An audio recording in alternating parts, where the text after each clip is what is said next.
माधव सावळे. आज मी तुम्हाला शिवरायांविषयी जे काही सांगत आहे ते तुम्ही शांतचित्ताने ऐकावे ही माझी नम्र विनंती.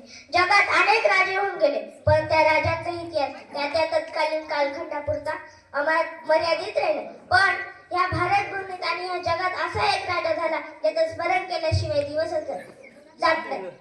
सुखदुःखात चित्र डोळ्याच्या समोर उभे राहते ते म्हणजे छत्रपती शिवाजी महाराज. छत्रपती शिवाजी महाराजांचा जन्म 19 फेब्रुवारी 1630 रोजी किल्ले शिवनेरीवर झाला.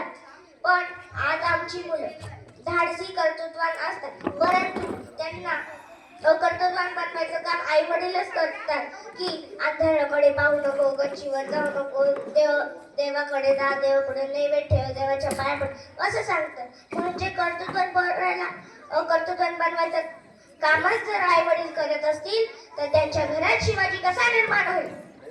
पण समजा जिजाऊंनी जर असा विचार केला असता, डोंगरावर चढू नको, पाण्यात पाहू नको, देवळात जा, देवापुढे नैवेद्य ठेव, दानपट्टा ठेवू नको, तर बहुजनांच्या रयतेचे काय झाले असते. शिवरायांना 6 भाषांवरती प्रभुत्व येत होते. कन्नड, हिंदी, उर्दू, तेलुगू, तमिळ आणि मराठी एवढ्या 6 भाषा त्यांना बोलता येत होत्या. सन 1659 रोजी कुडाळ येथील सामंताकडून जिजाऊंनी 1050 रुपये देऊन एरोप्लेन पोर्तुगाल ही तलवार विकत घेतली आणि शिवरायांना दिली. पण इतिहासकार आणि ब्राह्मण असं सांगतात की भवानीने जी तलवार दिली होती, भवानी मातेने जी तलवार दिली होती ती पराक्रम नष्ट करण्याची होती. हे खरे आहे का? म्हणून मी तुम्हाला विचारते. शिवरायांनी अफजल खानाचा वध केला. तुम्हाला माहिती असेल बडा सय्यद त्यांच्यावरती वार करणारा होता, परंतु त्याचबरोबर कृष्णाजी कुलकर्णीही वार करणार होता. तेवढ्यात तिथे शिवाजी महाला होता. म्हणून मी एक म्हणते, होता जीवा म्हणून वाचला शिवा.